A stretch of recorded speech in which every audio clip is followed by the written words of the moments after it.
ગ્રામ 2 university police સ્ટેશનમાં એક દુષ્કર્મનો ગુનો દાખલ થયેલો. આની વિગત એવી છે કે આરોપી છે જયેશ હંસરાજ ઠાકોર. આ જયેશ હંસરાજ ઠાકોરે એક 15 વર્ષની છોકરી સાથે છેલ્લા 2 વર્ષની અંદર 15 થી 17 વખત દુષ્કર્મ આચરેલ છે. એને ગુજરાતી ફિલ્મમાં રોલ અપાવવાની લાલચ આપી અને પોતાની ઓફિસે બોલાવી અને છોકરી સાથે દુષ્કર્મ આચરેલ છે. અને આ જે દીકરી છે એના દ્વારા આ બાબતે ગુનો દાખલ કરવામાં આવેલો છે. આ જે જયેશ છે એના રિમાન્ડ પણ 2 દિવસના રિમાન્ડ પણ મેળવવામાં આવેલા છે. અને જયેશ દ્વારા અન્ય આવો કોઈ ભોગ બનનાર છે કે કેમ, અને આ જે દીકરી છે ભોગ બનનાર એની સાથે જે જગ્યાએ એણે દુષ્કર્મ આચરેલું એ તમામ વિગતની તપાસ ચાલી રહી છે.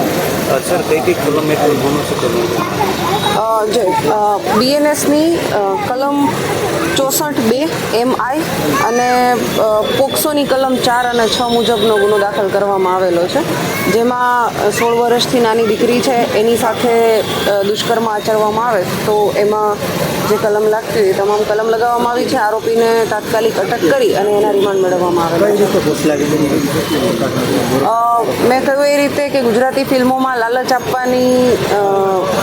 આપી ગુજરાતી ફિલ્મમાં રોલ આપવાની અને દીકરીને એની ઓફિસે બોલાવી અને એની ઓફિસે અને સાથે એનું એક ફ્લેટ છે ત્યાં ફ્લેટે પણ બોલાવી અને એની સાથે દુષ્કર્મ આચરેલ. આ વ્યક્તિની બાકીની જે હિસ્ટ્રી છે એ બાબતની તપાસ ચાલુ છે. અને આ જે આરોપી છે એના વિરુદ્ધમાં અગાઉ 2016માં એક છેતરપિંડીનો ગુનો પણ દાખલ થયેલો છે.